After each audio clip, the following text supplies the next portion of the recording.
Flora and fauna in India. हम basically इस slide में डिस्कस करेंगे इंडिया के बारे में ही, दो चीज़ों के बारे में, जिसमें हम डिस्कस करेंगे फ्लोरा के बारे में और फौना के बारे में। सबसे बड़ा सवाल भाई ये होते क्या है, तो हम इसका करते हैं बढ़िया तरीके से ऑपरेशन, आपको इस तरह समझ आ जाएगा कि बहुत बड़ी बड़ी बातें करने से पहले मैं ना आपको दोनों का मतलब बता देता हूँ।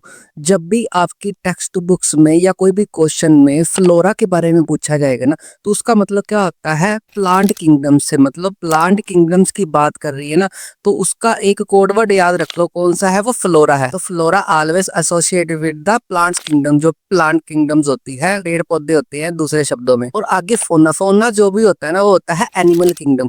जितने भी एनिमल की प्रजातियां होती है, जितने भी एनिमल्स आपको याद आ रहे हैं या आप जितने भी एनिमल्स के बारे में सोच सकते हो, वो किस में आते हैं, फौना में। मैं आपको वैसे जनरल नॉलेज के लिए बता देता हूँ, जब भी लाइफ पॉसिबल हुई थी ना अर्थ में, तो सबसे पहले आया था फ्लोरा, उसके बाद आई था फौना। याद रखने का क्या तरीका है, डांस फ्लोर पे कौन आया था, फ्लोरा आई थी, और बाद में उन्होंने फोन किया, हाँ भी अब तुम लोग भी आ जाओ एनिमल्स किंगडम। तो यहाँ से अगर क्वेश्चन बनता है तो दो क्वेश्चन बनेंगे, फ्लोरा के ऊपर और फौना के ऊपर। आगे यहाँ पर आपने एक बात नोट करनी है इस बारे में, वो बात क्या है, इंडिया में ना वास्ट बायोडाइवर्सिटी है in the form of flora and fauna.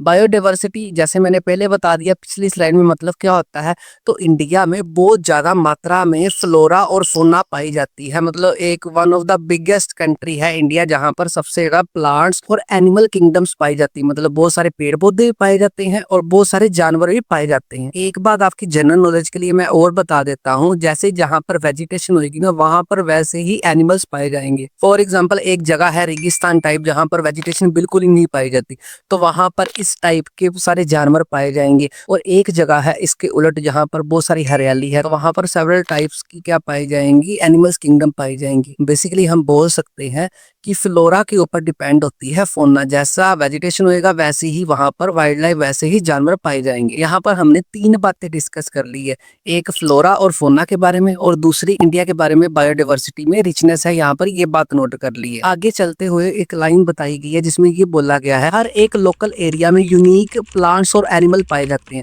समझो इस बात को, बेसिकली हम किसी भी स्टेट से हैं, किसी भी जगह में है, किसी भी विलेज में है, हमारे विलेज में या हमारी स्टेट में या हमारी जगह में जो भी प्लांट्स और एनिमल पाए जाते हैं ना, हो सकता है वो कहीं और पाए ही ना जाते हो। तो यहाँ से हमें ये सीखने को मिलता है इस लाइन से कि हर जगह पर variety of animals and variety of plants पाए जाते हैं, जो उस एरिया की यूनिकनेस होती है। इसीलिए ऊपर मैंने बताया है इंडिया में रिच बायोडाइवर्सिटी है, अलग अलग प्रकार के वहां पर पेड़ पौधे और एनिमल पाए जाते हैं। अब बेसिकली यहाँ पर ये बोल सकते हैं अलग अलग तरीके के फ्लोरा एंड फौना इंडिया में फाउंड होते हैं। अगली लाइन है, यहाँ पर बहुत सारी स्पीसीज हैं वो एग्जिस्ट करती हैं, मतलब आज के समय में है, और बहुत सारी आगे डिस्कवर होने वाली हैं। अब जो भगवान ने या कुदरत ने बना दिया प्लांट्स और एनिमल्स को, उसकी बहुत सारी प्रजातियां हैं, अभी तक जो हमें पता चलेगी वो तो हमने पढ़ दिया, हाँ भी एग्जिस्ट करती हैं। जो आगे हमें आने वाले टाइम में पता लगेंगी वो हमने डिस्कवर करनी है।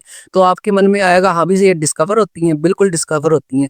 जैसे कोई भी नया स्नेक आ जाता है तो उसको नेम दिया जाता है, बाद में उसके बारे में लिखा जाता है सारे टेक्स्ट बुक्स में। जैसे जैसे हमारी नेचर में स्पीसीज या तो फ्लोरा की या तो फौना की बनाई है, वो हम उसको धीरे धीरे करके हम उसको डिस्कवर कर रहे हैं और उनको नाम दे रहे हैं। जैसे हमारे यूनिवर्स में नई नई चीजें, नए नए प्लैनेट्स आते हैं, हाँ अभी अभी ये नया वाला प्लैनेट ढूंढा गया, वैसे ही फ्लोरा और फौना का सीन है। आगे बात करते हैं, जो ये फ्लोरा और फौना होती है ना, इनका ह्यूमन की लाइफ में बहुत ज्यादा इंपॉर्टेंस होता है, because the human being also depend on the flora and fauna. Human being flora और फौना के ऊपर डिपेंड होता है अपनी लाइफ को गुजारने के लिए, अपनी लाइफ को बढ़िया बनाने के लिए। फॉर एग्जाम्पल अगर मैंने सेब खाना है, एप्पल खाना है, तो मुझको वो कहाँ से मिलेगा, फ्लोरा से मिलेगा ना, प्लांट से मिलेगा। ऐसे थोड़ी मैं आर्टिफिशियल बना के सेब वो खा लूंगा। तो बेसिकली ह्यूमन की लाइफ में फ्लोरा और फौना का बड़ा ज्यादा इंपॉर्टेंस है। और लास्ट में अगर बात करें, हाँ भी इंपॉर्टेंस तो है, पर हम ह्यूमन बीइंग अपनी ग्रीडनेस, अपनी लालच की वजह से क्या कर रहे हैं, या तो इनको खत्म कर रहे हैं या इनकी तरफ ध्यान नहीं दे रहे। वो कैसे, वो अपनी लाइन क्या याद रखनी है, जो बायोडाइवर्सिटी है फ्लोरा और फौना की, वो एट रिस्क में है, मतलब खतरे में है ड्यू टू निगलेक्ट। हम उनको निगलेक्ट कर रहे हैं, हम उनका उसकी तरफ ध्यान नहीं दे रहे, उसका मिस यूज कर रहे हैं या और भी तरीके से उसको ध्यान नहीं दे रहे। इसके चक्कर में फ्लोरा और फौना क्या है, खतरे में है।